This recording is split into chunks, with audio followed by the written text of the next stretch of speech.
Hello friends, आपका स्वागत है मेरे यूट्यूब चैनल कविता स्टडी आईक्यू में।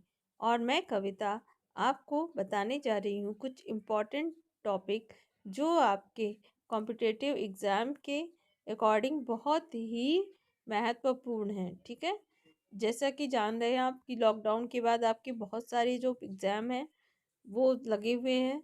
ठीक है, वो वन बाय वन होंगे। उसके लिए ज़रूरी है कि हमें जो भी ये समय मिला है उसको यूटिलाइज़ करें। ठीक है, अभी जैसे लेखपाल की वैकेंसी आने वाली है, यूपी पीसीएस की वैकेंसी देखो निकल चुकी है, फॉर्म अभी उस पे साइट पे मिल रहे हैं, उनको आप जाके फिल कर दीजिए, उसमें अपना रजिस्ट्रेशन करा दीजिए अगर नहीं कराया है, और अपनी तैयारी में प्रॉपर तरीके से लग जाइए। ठीक है, ये जो मैं आपको नोट्स दे रही हूँ वो बहुत सी कंटेंट से पूरा उसको प्रॉपर पढ़ करके तैयार करके मैं आपको अवेलेबल करा रही हूँ। और इसका पूरा का बेस है लक्ष्मीकांत की पॉलिटी बुक। ठीक है, जो अकॉर्डिंग टू आपके जो कंपटीशन है उसमें बहुत ही हेल्पफुल है। इसके अलावा अगर आपने पॉलिटी सब्जेक्ट अपने एज अ सब्जेक्ट चूज़ किया है ग्रेजुएशन लेवल पे, तो भी ये आपके बहुत हेल्प करेंगे। जैसा कि आप जानते हैं कि ऑब्जेक्टिव क्वेश्चन पूछे जाते हैं अब एग्जामिनेशन में भी, तो भी हमको पॉइंट टू पॉइंट इसकी नॉलेज होने से आपका वो तैयार हो जाएगा। ठीक है, आइए शुरू करते हैं अपना आज का टॉपिक। और आज के टॉपिक का पहला क्वेश्चन है, संविधान के प्रमुख लेखक जिनके द्वारा मूल संविधान को एक प्रवाहमय शैली में हस्तलिखित किया गया है, ये वे हैं प्रेम विहारी नारायण रायजादा। सुलेखक मतलब राइटर। जैसा कि आप जानते हैं कि जो संविधान का जो मूल रूप था वो हैंड रिटन है, हाथ से लिखा गया है। तो इसके लिए जो वो राइटर चूज किए गए हैं वे हैं प्रेम बिहारी नारायण। ठीक है, फिर आते हैं अपने अगले क्वेश्चन पे। मूल संस्करण का सौंदर्यीकरण तथा सजावट किन कलाकारों द्वारा की गई है? तो बच्चों देखिए, जब मूल संस्करण बना तो उसको क्या किया गया, उसकी सजावट की गई, उस पे आकृतियां बनाई गई। ठीक है, आप जब उसका संविधान के ऊपर का कवर पेज देखते हैं तो देखिए उसमें कुछ वो फूल और उसमें डिज़ाइन बने होते हैं। तो उनका जो बनाया गया है, जो सजावट की गई है, वो की गई है नंदलाल बोस द्वारा, और दूसरे हैं ब्यूहर राम मनोहर सिन्हा। ठीक है, अब आते हैं अपने अगले क्वेश्चन पे। मूल प्रस्तावना को सुंदर बनाने का श्रेय किन कलाकारों को दिया गया? संविधान का सबसे प्रमुख जो कंटेंट है वो है उसकी प्रस्तावना। ठीक है, इसको हम संविधान की कुंजी के नाम से भी जानते हैं। तो इसको भी सुंदर बनाया गया किसके द्वारा? अपने प्रेम बिहारी नारायण रायजादा द्वारा और ब्यूहर राम मनोहर सिन्हा द्वारा। ठीक है, अब आते हैं अपने अगले क्वेश्चन पे। मूल संविधान के हिंदी संस्करण को सुंदर बनाने का श्रेय किन कलाकारों को है? जैसा कि आप जानते हैं कि संविधान जो है हिंदी और इंग्लिश दोनों ही लैंग्वेज में लिखा गया, उसका निर्माण किया गया। तो जो हिंदी संस्करण है उसको सजाने का श्रेय जाता है और लिखने का वो हैं वसंत कृष्ण वैद्य तथा नंदलाल बोस।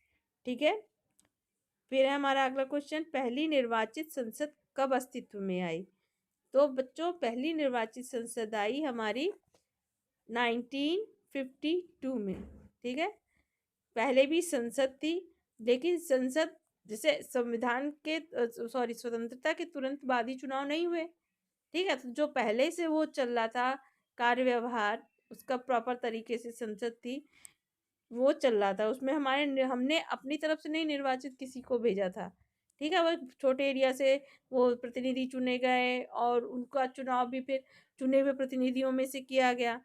लेकिन जो 1952 की जो संसद थी वो पूर्णतया निर्वाचित संसद थी, उसके प्रतिनिधि हम लोगों के द्वारा चुने गए थे। और इसके पहले हमारा अपना संविधान भी लागू हो गया था पूरे देश में, हम भारत सर्वोच्च शक्ति बन गए थे और बहुत सारी चीज़ें इसमें शामिल हो गई थी। अब आते हैं अपने अगले क्वेश्चन पे, किस संविधान संशोधन को मिनी संविधान भी कहते हैं? तो बच्चों देखिए, जो हमारा 42वां संविधान संशोधन है उस कंटेंट में बहुत सारी ऐसी चीज़ें थी जो मूल संविधान में नहीं थी, संशोधित करके कुछ विशेष शब्दों को, कुछ विशेष कंटेंट्स को इसमें डाला गया था। ठीक है, तो क्योंकि काफ़ी सारा उसमें संशोधन किया गया, तो ये संशोधन की दृष्टि से भी महत्वपूर्ण था और ये थोड़ा बड़ा था। लिखित रूप से इसका जो आकार था वो बहुत बड़ा था, इसीलिए इसे मिनी संविधान भी कह सकते हैं। फिर आते हैं, किन संशोधनों में महत्वपूर्ण परिवर्तन हुए हैं। ठीक है, तो बच्चों हमारा जो 42वां संशोधन हुआ था, उसके द्वारा ही हमारे संविधान में बहुत सारे, ठीक है, इम्पोर्टेंट जो है परिवर्तन हुए थे। इसीलिए 42वें संशोधन को बहुत ही महत्वपूर्ण स्थान दिया जाता है। ठीक है, अब आते हैं अपने अगले क्वेश्चन पे कि किस अनुच्छेद में संसद को संविधान संशोधन की शक्ति प्राप्त है।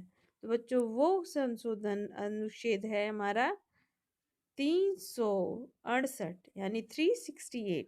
इस अनुच्छेद के तहत हमारी संसद को ये अधिकार प्राप्त है कि वे संविधान में संशोधन कर सकता है। अगर संविधान के किसी कानून में, किसी कंटेंट में हमें सुधार करना है, तो उसके लिए हम क्या करते हैं, सभी जो निर्वाचित सदस्य हैं, प्रतिनिधि हैं, उनके द्वारा बहुमत से, मतलब वो भी विचार किया जाता है पहले। जैसे किसी कंटेंट में सुधार करना है तो पहले वो संसद में प्रस्तुत किया जाता है, फिर उस पे चर्चा पर चर्चा होती है, फिर उस चर्चा पर चर्चा के बाद ही जो है उस संशोधन में बदलाव किया, मतलब उस संविधान के उस भाग में बदलाव किया जा सकता है। ठीक है, जैसे संपत्ति का अधिकार था, संपत्ति का अधिकार पहले मौलिक अधिकार में था, ठीक है, लेकिन बाद में संपत्ति का अधिकार को लेकर के कुछ कंफ्यूजन हुआ, फिर उस चीज को बदलाव की जरूरत महसूस हुई, तो उसको बदलाव किया गया। तो वो शक्ति कहाँ से आती है, इसी अनुच्छेद से हमारे जितने प्रतिनिधि हैं उनको ये दिया जाता है। अब आता है, किस मामले में सर्वोच्च न्यायालय ने कहा कि संविधान संशोधन द्वारा मूल ढांचे में परिवर्तन नहीं कर सकता है। ठीक है, तो वो मामला था केशवानंद भारती। ये मामला आया 1973 में। ठीक है, अब जो संशोधन की शक्ति तो दे दी गई, लेकिन ये उस भाग में हस्तक्षेप नहीं कर सकता था जिससे कि इसके मूल उद्देश्य था उस पर भी किसी प्रकार का प्रभाव पड़े।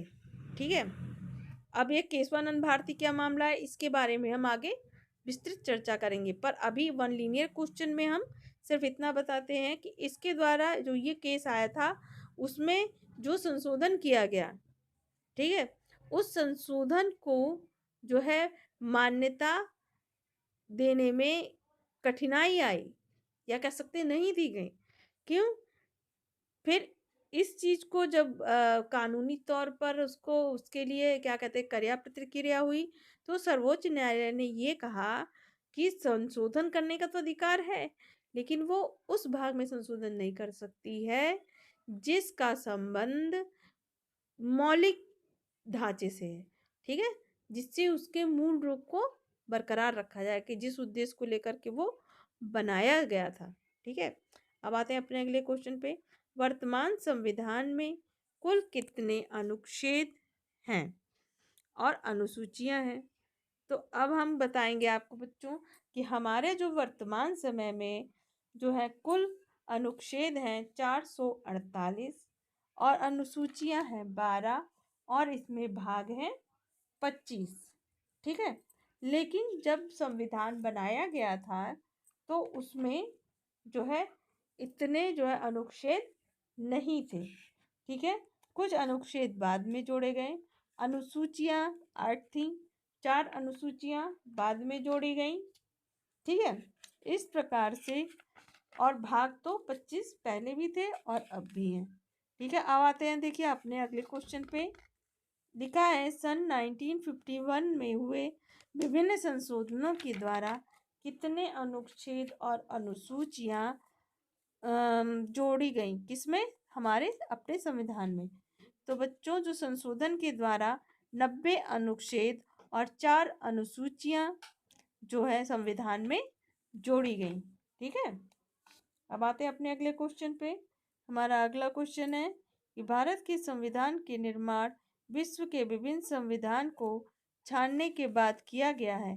यह कथन किसका है? तो बच्चों ये कथन है हमारे संविधान के जनक बाबा भीमराव अंबेडकर जी का। ठीक है, अब आते हैं अपने अगले क्वेश्चन पे। संविधान की कौन सी सभा दार्शनिक सिद्धांत से प्रेरित है तथा यह किस सिद्धांत से ग्रहण किया गया है? तो बच्चों देखिए, मौलिक अधिकार और राज्य के नीति निर्देशक तत्व, ये दोनों दार्शनिक सिद्धांत से प्रेरित है। दर्शन शास्त्र क्या होता है? वो हमारे भाव मतलब हमारी आत्मा से जुड़ा होता है, और जो मौलिक चीजें थी वो हमारी आत्मा से जुड़ी हुई हैं। जैसे कि अगर किसी को हमें स्वतंत्रता देनी है, तो जब तक हम अपने आत्मा से ये स्वीकार ना करेंगे कि हाँ, हमें इस व्यक्ति को स्वतंत्रता देनी है, ठीक है, तो जो है हम उसको मूल रूप से कैसे अपना पाएंगे? ठीक है। और दार्शनिक का कार्य क्या होता है? पूरे समाज का अध्ययन करके, उसका देख करके, और जो है क्या बोलते हैं, उसके प्रभाव के आधार पर विभिन्न सिद्धांतों का निर्माण कराना। ठीक है, इसी तरीके से राज्य के नीति निर्देशक तत्व है। और ये कहाँ से लिए गए हैं बच्चों? मौलिक अधिकार लिया गया है संयुक्त राज्य अमेरिका से, और ये जो नीति निर्देशक तत्व हैं वो लिए गए हैं आयरलैंड से। ठीक है, अब आते हैं अपने अगले क्वेश्चन पे। संविधान का राजनीतिक भाग कौन सा है तथा वह किस देश से प्रेरित है? अब राजनीतिक भाग कौन सा है जिसमें से हम राजनीति करते हैं? अब राजनीति क्या होती है? राजनीति की जैसे सरकार कैसी होनी चाहिए, कार्यपालिका कैसी होनी चाहिए, विधायिका कैसी होनी चाहिए, इन सब पे जो भाग हैं, जो निर्माण है, जो संस्थाएं हैं, वो कहाँ से ली गई हैं? ये राजनीतिक रूप से प्रेरित है। इनका कार्य क्या है? कानून बनाना, कानून को लागू कराना, और देश को नेतृत्व प्रदान करना। ठीक है, तो न्यायपालिका न्याय देती है यानी विधायिका, कार्यपालिका उसका क्रियान्वयन कराती है, संघीय सरकार कानून बनाती है। इस प्रकार से कह सकते हैं कि जो है ये तीनों भाग जो हैं राजनीति से प्रेरित हैं, और लिए गए हैं कहाँ से? ये ब्रिटेन से। ठीक है, अब आते हैं अपने अगले क्वेश्चन पे। भारतीय संविधान पर सर्वाधिक प्रभाव किस अधिनियम का पड़ा है? तो बच्चों, जैसा कि आप सभी जानते हैं, हमारे देश पे बहुत सालों तक ब्रिटिश का शासन रहा है। उनके द्वारा अगर लाए गए बहुत से अधिनियम हैं जिनका आधारभूत या जिनका परिवर्तित रूप हम अपने समाज में, अपने संविधान में देखते हैं। और साथ साथ जो उसके द्वारा लाया गया भारत शासन अधिनियम, वो तो पूरी तरीके से समझिए, कुछ कंटेंट्स को छोड़ दीजिए, कुछ कंटेंट्स को परिवर्तित करके वो पूर्णतया शामिल कर लिया गया है, या कह सकते हैं उसका ही विस्तृत रूप इसमें निर्मित है, आधार है, ये समझ लो, इसको आधार भी कह सकते हैं। ठीक है, जैसे जब मैंने बताया कि किन किन देशों से संबंधित है, तो सबसे पहले आया भारत शासन अधिनियम, फिर ब्रिटेन के संविधान से, अमेरिका के संविधान से, आयरलैंड है, फ्रांस है, और बहुत सारे ऐसे देश हैं। लेकिन जो अधिनियम है वो ये अधिनियम सबसे अधिक प्रभावित करता है। अब आते हैं अपने संविधान के अगले क्वेश्चन पे। संविधान में कितने प्रकार के संशोधन का उल्लेख है? तो ये 2 प्रकार का संशोधन होता है। ठीक है, एक संशोधन वो होता है जो संशोधन करने के लिए जैसे क्या कहते हैं, जैसे राज्यों के जो प्रतिनिधि हैं वो बुला करके उनका संशोधन करा दिया जाता है। और कुछ संशोधन क्या होता है कि उनके लिए कुछ मतलब कहने का है कि एक होता है राज्य स्तर पर और एक होता है केंद्र स्तर पे। ठीक है, federation with the centralising tendency नाम किस विद्वान द्वारा दिया गया है? ये जो टेंडेंसी नाम का जो मतलब क्या बोलते हैं, हमारे संविधान को ये कहने का श्रेय आइवर जेनिंग्स को है। ठीक है, federation with the centralising tendency, centralising मतलब सेंट्रलाइज मतलब किसी चीज का केंद्रीयकरण, और फेडरेशन मतलब अलग अलग राज्य, यानी कि एक ऐसा राज्य जो बटा तो छोटे छोटे हिस्सों में है, क्योंकि एक बहुत बड़े देश का जो कानून व्यवस्था का संचालन है, तो वो जो संचालन करने का लिए आवश्यक हो जाता है कि हम इसको छोटे छोटे भागों में अनेक स्तरों पे बांट दें। ठीक है, और बांटने के बाद हम क्या करेंगे कि जब हम शक्तियों को धीरे खंडन कर देंगे तो वो पूरा सुचारू रूप से एक वे में चलने लगेगा। ठीक है, और उसका कंट्रोल कहाँ होना चाहिए, एक पर्टिकुलर शक्ति, मतलब सेंट्रलाइज कर देना, और फेडरेशन मतलब अलग अलग चीजों में बांट देना और उसका पूरा कंट्रोल एक पूरी संस्था के हाथ में आ जाना। जैसे सर्वोच्च संस्था कौन सी है हमारी, संसद, संसद में ही संपूर्ण शक्ति निहित है। जब समझिए संविधान हमारे पूरे देश का आत्मा है, रक्षक है, सब कुछ है, और उसमें संशोधन करने का अधिकार किसके पास है, संसद के पास है। तो संसद सर्वोच्च शक्ति से है, वो पूरे देश को कंट्रोल करती है, और उसको कंट्रोल करने के लिए उसने क्या किया, बहुत ही प्रशासनिक स्तर पे, अनेकों स्तर पे देश को शक्तियां दी है। जैसे राज्य स्तर पे, ठीक है, जैसे केंद्र शासन जो है वो केंद्र में काम करता है। ठीक है, और जो उसने अपनी जो पावर है वो अपने राज्यों को बांट दी है। ऐसा नहीं है कि वो पूरा अपने पास ही रखे, नहीं, सेंट्रलाइजिंग भी है और फेडरेशनल भी है। ठीक है, अब आते हैं अपने अगले क्वेश्चन पे। मॉरिस जोन्स भारतीय संविधान को क्या कहा है, मॉरिस जोन्स ने भारतीय संविधान को क्या कहा है, तो वो कहता है बार्गेनिंग फेडरलिज्म। अब कहते हैं, अब देखिए अनेक विद्वानों ने से अनेकों नाम से दिए हैं। बार्गेनिंग फेडरलिज्म ये कहने वाले मॉरिस जोन्स हैं। ठीक है, अब आते हैं अगले क्वेश्चन पे। संविधान को किन अन्य नामों से जाना गया है, वे है अर्थसंघ और कोऑपरेटिव फेडरलिज्म। ठीक है, अब आते हैं अपने अगले क्वेश्चन पे। न्यायिक समीक्षा के आधार पर किसे यह अधिकार प्रदान किया गया कि वह संसदीय कानूनों को असंवैधानिक घोषित कर सके, तो ये सर्वोच्च ताकत सिर्फ सर्वोच्च न्यायालय में है। ठीक है, अगर हमें किसी कानून से प्रॉब्लम है तो हम सीधे क्या करते हैं, सर्वोच्च न्यायालय में अपील करते हैं और उसमें हमारी सुनवाई होती है। अभी देखिए, अभी लेटेस्ट में सीए और एनआरसी बहुत ज्वलंत विषय है। ठीक है, तो ये विषय जो है इनको जो है क्या कर सकते हैं हम, सर्वोच्च न्यायालय में इसके लिए अपील कर सकते हैं। ये कानूनी तौर पे हम इसके विरुद्ध जो है अपील कर सकते हैं। ठीक है, अगला क्वेश्चन हमारा क्या है, भारत की न्याय व्यवस्था के शीर्ष पर कौन सी संस्था है, बच्चों वो है हमारी सर्वोच्च न्यायालय। फिर आते हैं अपने अगले क्वेश्चन पे। मौलिक अधिकारों की रक्षा की गारंटी कौन सी संस्था लेती है, वो है हमारी सर्वोच्च न्यायालय। फिर आते हैं अपने अगले क्वेश्चन पे। राष्ट्रीय आपातकाल के दौरान किन अधिकारों को समाप्त नहीं किया जा सकता, तो बच्चों वो अधिकार है हमारे अनुच्छेद 20 और 21 में निर्धारित, जो है वो है हमारा स्वतंत्रता का अधिकार। ठीक है, अब आते हैं अपने अगले क्वेश्चन पे। राज्य के नीति निर्देशक तत्व संविधान को किन वर्गों में बांटा जा सकता है। ठीक है, तो पहला है सामाजिक गांधीवाद और उदार बौद्धिक। अब आते हैं अपने अगले क्वेश्चन पे। किस अधिनियम के तहत संसद मौलिक अधिकारों में संशोधन कर सकती है या समाप्त कर सकती है, तो वो है हमारा संविधान संशोधन अधिनियम 368 बताया था बच्चों। फिर है वही हमारा अगला क्वेश्चन। भारतीय संविधान की नींव मौलिक अधिकार और नीति निर्देशक तत्वों के संतुलन पर रखी गई है, यह कथन किसका है, यह कथन है हमारे सर्वोच्च न्यायालय का। अब आते हैं अपने अगले क्वेश्चन पे। मौलिक कर्तव्यों को संविधान में कब शामिल किया गया, तो बच्चों मौलिक कर्तव्यों को 42वें संशोधन के द्वारा 1976 में शामिल किया गया। और ये किसकी सिफारिश पे शामिल किया गया, ये किया गया स्वर्ण सिंह की समिति पर। देखो बच्चों, यहाँ पे आपके 3 क्वेश्चन तैयार हो रहे हैं। ठीक है, मौलिक कर्तव्यों को कब शामिल किया, तो आपको सन दे सकते हैं। ठीक है, सन में टिक करना हो सकता है। किस समिति द्वारा सिफारिश की गई, तो स्वर्ण सिंह की समिति आ गई। किस संविधान संशोधन द्वारा लाया गया, तो वो ये देखिए, जो भी कंटेंट आप पढ़िए उसको बहुत अच्छे से उसको, जैसे क्या कहते हैं, आप डीपली पढ़ेंगे तो उसको आपको बार बार रटना नहीं पड़ेगा। एक बार आप इसको समझ लेंगे तो आपको दोबारा कहीं जाके पढ़ने की जरूरत पड़ेगी ही नहीं।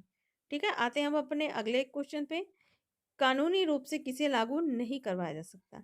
तो बेटा देखो, संविधान में 2 ऐसे कंटेंट्स हैं जिनको हम कानूनी रूप से नहीं करवा सकते लागू, लेकिन ये हमारा जो है अपना खुद का कर्तव्य है कि हम इसको मानें, क्योंकि हम जैसे कि अब 2 चीज़ें नीति नहीं दे सकता तो और मौलिक कर्तव्य। जब हम मौलिक अधिकारों को कहते हैं, हमें बोलने का अधिकार है, हमें मीटिंग करने का अधिकार है, हमें जो है क्या कहते हैं धरना देने का अधिकार है, अपोज़ करने का अधिकार है, संपत्ति खरीदने का। जब हम अधिकारों को मानते हैं तो हमें कर्तव्यों का भी पालन करना चाहिए। हालाँकि ना तो हम इनको कानूनी, अगर कोई जैसे किसी को नहीं वो करता है क्या बोलते हैं सम्मान नहीं देता है, तो हम उसको कानून की तरफ नहीं ले जा सकते। हाँ, उसपे ये हो सकता है, अब जैसे मतलब मौलिक कर्तव्य का पालन नहीं करता तो हम उसको कानूनी सज़ा नहीं दे सकते। लेकिन ये पालन करना हमारा अपना कर्तव्य है, ठीक है? अब ये कह दें, अब जैसे देखिए कह दूँ, मैंने कहा कि जैसे आपका कोई अगर अपमान कर दे तो आप उसको कानूनी तौर पे अपील नहीं कर सकते। पर ऐसा नहीं है, मानहानि केस क्यों होते हैं? इसलिए होते हैं। लेकिन जो मौलिक कर्तव्य हैं उनको हम जो है कानूनी रूप से लागू नहीं करा सकते, हमको फ़ोर्स नहीं किया जा सकता है, ठीक है? लेकिन जैसे हमें अपने देश के चीज़ों का क्या कहते हैं सम्मान करना चाहिए, अपने देश को ऊँचा उठाने की कोशिश करना चाहिए, ठीक है? अब आते हैं अपने अगले क्वेश्चन पे। किस संविधान संशोधन के द्वारा संविधान की प्रस्तावना में धर्मनिरपेक्षता शब्द जोड़ा गया? तो बच्चों, वो जो संविधान संशोधन 42वां है, उसके द्वारा बहुत से ऐसे कंटेंट्स हैं जो इसमें जोड़े गए हैं। इसीलिए तो उसे मिनी संविधान भी कहा गया है ना। और वो बहुत ही इम्पोर्टेंट है। इसके लिए देखो, मैं एक पूरा वीडियो बनाऊँगी जिसमें मैं आपके 42वें जो संविधान संशोधन है, उसके सभी कंटेंट समझाऊँगी। इसमें केशवानंद भारती आ जाएँगे आपके। आपके ये देखो बनरवा मिनर्वा मिल्स का मामला आ जाएगा। और क्या बोलते हैं एक अभी देखिए जितने भी कंटेंट्स होंगे धीरे-धीरे मैं सब आपको प्रोवाइड कराऊँगी, ठीक है? आते हैं पहले फ़िलहाल जो अभी क्वेश्चन है उनको तैयार कर लें। फिर है अगला क्वेश्चन, किस कानून के समक्ष समानता तथा समाज की सुरक्षा प्रदान की गई? वो है हमारा अनुच्छेद 14। अनुच्छेद कहता है कि जो है कानून के समक्ष सभी समान हैं और सभी को सामाजिक सुरक्षा प्रदान की जाएगी। अगर किसी को लगता है कि हम सुरक्षित नहीं है तो अपील कर सकता है और उसको सुरक्षा प्रदान की जाती है। जैसे कि क्या, पुलिस वाले जो है सुरक्षा में आ जाते हैं, ठीक है? आवश्यकता पड़ने पे। फिर आते हैं अपने अगले क्वेश्चन पे, किस वर्ष तथा किस संविधान संशोधन के द्वारा मतदान की आयु 21 वर्ष से घटाकर 18 वर्ष कर दी गई थी? तो बच्चों, ये हमारे 61वें संविधान संशोधन में और संशोधन अधिनियम द्वारा, और ये घटाई गई थी 1989 में। अब आते हैं, नागरिकता की समानता के अधिकार से किन क्षेत्रों में छूट मिली है? यानी कि देखो, जनजातीय क्षेत्रों में और जम्मू कश्मीर और जम्मू कश्मीर के क्षेत्रों में छूट दी गई है, ठीक है? हालाँकि अब जम्मू कश्मीर 370 धारा हटने से अब वो इसी देश में केंद्र शासित प्रदेश के रूप में है इस समय। राज्य का दर्जा अभी नहीं दिया गया है जब तक कि वहाँ के हालात पूरी तरह काबू नहीं होंगे। जैसे कि पिछले कुछ दिनों में देखो हमारे कितने जवान शहीद हुए हैं, इसके साथ ही कितने आतंकवादी मारे गए हैं। अब कहा जा रहा है कि घाटी को आतंकवादी मुक्त घोषित किया जा सकता है, पर अभी इसको करने में थोड़ा समय लग सकता है, उसके बाद ही इसे पूर्ण राज्य का दर्जा दे दिया जाएगा। पर जनजातीय क्षेत्रों में और जम्मू कश्मीर में कुछ विशेष चीज़ें दी गई हैं, विशेष अधिकार प्राप्त हैं, ठीक है? तो उनको इन समानता में नहीं ला सकते कि अगर उनको कुछ विशेष दिया गया है तो सभी नागरिकों को है, नहीं, वो सिर्फ इन्हीं नागरिकों को लागू होता है। अब आते हैं अपने अगले क्वेश्चन पे, संविधान में कितने आपातकालीन प्रावधानों का उल्लेख है? तो बच्चों 3 आपातकाल हैं। पहला आपातकाल कौन सा होता है? राष्ट्रीय आपातकाल, जो कि अनुच्छेद 352 में उल्लेख है जिसका। दूसरा है हमारा राज्य में आपातकाल, जो कि अनुच्छेद 356 में है। और तीसरा है हमारा वित्तीय आपातकाल, जो कि अनुच्छेद 365 में उल्लेखित है, ठीक है? अब आते हैं अपने अगले क्वेश्चन पे। फिर है, आपातकाल में देश की पूरी सत्ता किसके हाथों में आ जाती है? तो बच्चों, जब आपातकाल लगता है तो देश की पूरी सत्ता आ जाती है केंद्र के पास। किसके पास आ जाती है? केंद्र के पास। अब आते हैं अपने अगले, यानी राष्ट्रपति शासन चालू हो जाता है, ठीक है? राष्ट्रपति शासन लागू हो जाता है और उसका पूरा अधिकार आ जाता है केंद्र के हाथों में। अब आता है अपने अगले क्वेश्चन पे। पहले, राजनीति तंत्र में कौन सा परिवर्तन भारतीय संविधान की अद्भुत विशेषता है? संघीय से एकात्मक। अभी जैसे मैंने अभी ऊपर आपको आपातकाल पढ़ाए हैं, तो क्या लिखा है? आपातकाल में देश की पूरी सत्ता किसके हाथ में आती है? केंद्र के हाथ में। संघीय से एकात्मक, जब नॉर्मल डेज होते हैं, नॉर्मल सिचुएशन होती है, तो क्या होता है? संघों के पास, सबके पास अलग अलग अधिकार है। कश्मीर के पास अलग अधिकार है, जनजातीय क्षेत्रों में अधिक अलग अधिकार है, अलग राज्य जितने अलग राज्य उतने अलग अधिकार। लेकिन जैसे ही देश में आपातकाल की घोषणा होती है, तो क्या होता है? वो सारे अधिकार केंद्रीकृत हो जाते हैं। कहाँ पे? केंद्र के पास। वही है हमारे संघीय से एकात्मक, ये इसका। और इसके लिए किसी भी अधिनियम का, किसी संशोधन का लागू होना कोई जरूरी नहीं कि आपको संसद में जाकर उसके लिए बहुमत चाहिए, नहीं। अगर आपातकाल है तो आप किसी भी रोक टोक के तुरंत जो है केंद्र मतलब राष्ट्रपति शासन पूरे देश में लागू हो सकता है, जैसे युद्ध के दौरान, और ऐसा हुआ भी है। अब आते हैं अपने अगले क्वेश्चन पे। कब व किस संविधान संशोधन में त्रिस्तरीय सरकार का प्रावधान किया गया है? ठीक है, तो अब देखिए, त्रिस्तरीय सरकार जो बनाई गई वो है कौन सी? 73वें और 74वें संविधान संशोधन में, और ऐसा किया गया 1952 ईस्वी में। आते हैं अपने अगले क्वेश्चन पे। किस संविधान संशोधन में पंचायतों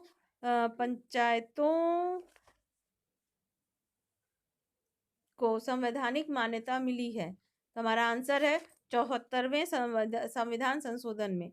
अब आते हैं अपने अगले क्वेश्चन पे। किस संविधान संशोधन में नगर पालिकाओं को संवैधानिक मान्यता मिली है? तो आते हैं, वो है मिली है हमें 74वें संविधान संशोधन के द्वारा। फिर हमारा अगला क्वेश्चन। किस अनुच्छेद में यह उल्लेख किया गया है कि सार्वजनिक सेवा में सभी नागरिकों को समान अधिकार दिया जाएगा? तो उल्लेख किया गया है अनुच्छेद 16 में। जैसा कि आप जानते हैं, चिकित्सा मतलब स्वास्थ्य सेवाएं, जीवन की जो प्रत्याशा है, जीवन की जो आवश्यक चीजें होती हैं, और जो भी मूलभूत आवश्यकताएं होती हैं, उन सब में सभी को समान अधिकार दिए जाएंगे। किस अनुच्छेद में किसी भी धर्म को अपनाने और उसके अनुसार पूजा अर्चना करने का समान अधिकार प्राप्त है? तो बच्चों ये है हमारा अनुच्छेद 25। अब आते हैं अपने अगले क्वेश्चन पे। किसी भी व्यक्ति को धर्म विशेष के प्रचार के लिए बाध्य नहीं किया जा सकता है, ऐसा किस अनुच्छेद में कहा गया है? तो बच्चों ये अनुच्छेद है हमारा 1927, सॉरी, हमारा है अनुच्छेद 27। जैसा कि आप सभी जानते हैं बच्चों कि हमारा देश जो है बहुत सारे धर्मों को मानने वाले लोगों से बना है, रहते हैं, सभी अपने अपने धर्म का पालन करते हैं, लेकिन किसी को फोर्स नहीं कर सकते हैं कि आप हमारे धर्म का प्रचार करो। ठीक है, यही इसमें उल्लेखित है। अब है 85 क्वेश्चन। अनुच्छेद 26 में किस अधिकार का उल्लेख प्राप्त है? तो ये है हमारा धार्मिक समूह द्वारा अपने धार्मिक मामलों के प्रबंधन का अधिकार प्रदान किया गया है। मतलब कहने का कि कोई भी व्यक्ति अपने धर्म को जो है धर्म के अनुसार प्रबंध कर सकता है, जैसे मंदिर मस्जिद बना सकता है, उसके लिए कोई स्पेशल परमिशन की जरूरत नहीं पड़ती है। ठीक है, फिर आते हैं अपने अनु अगले क्वेश्चन पे। अनुच्छेद 29 के तहत सभी नागरिकों को क्या अधिकार प्रदान किए गए हैं?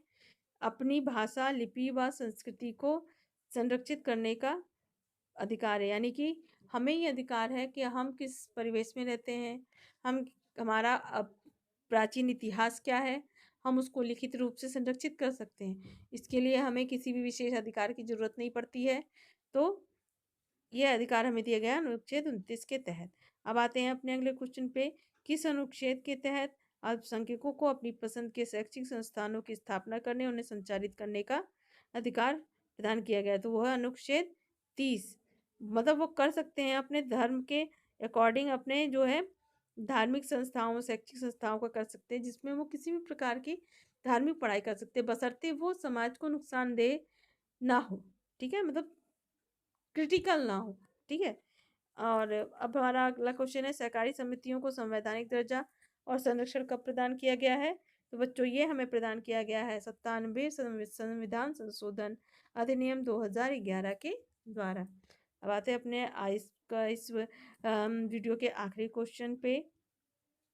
तो ये हमारा अनुच्छेद 19 में किस अधिकार को मौलिक अधिकार बना दिया गया है? तो बच्चों ये है हमारा सहकारी समिति गठित करने का अधिकार।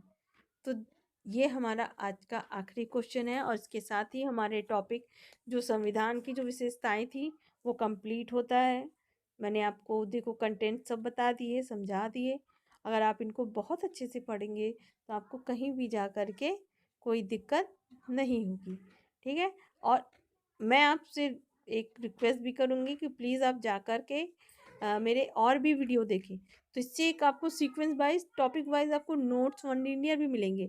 नोट्स तो मैंने शुरू में इसलिए दिए कि जो शुरू के टॉपिक हैं जैसे बेस आपको क्लियर हो जाए।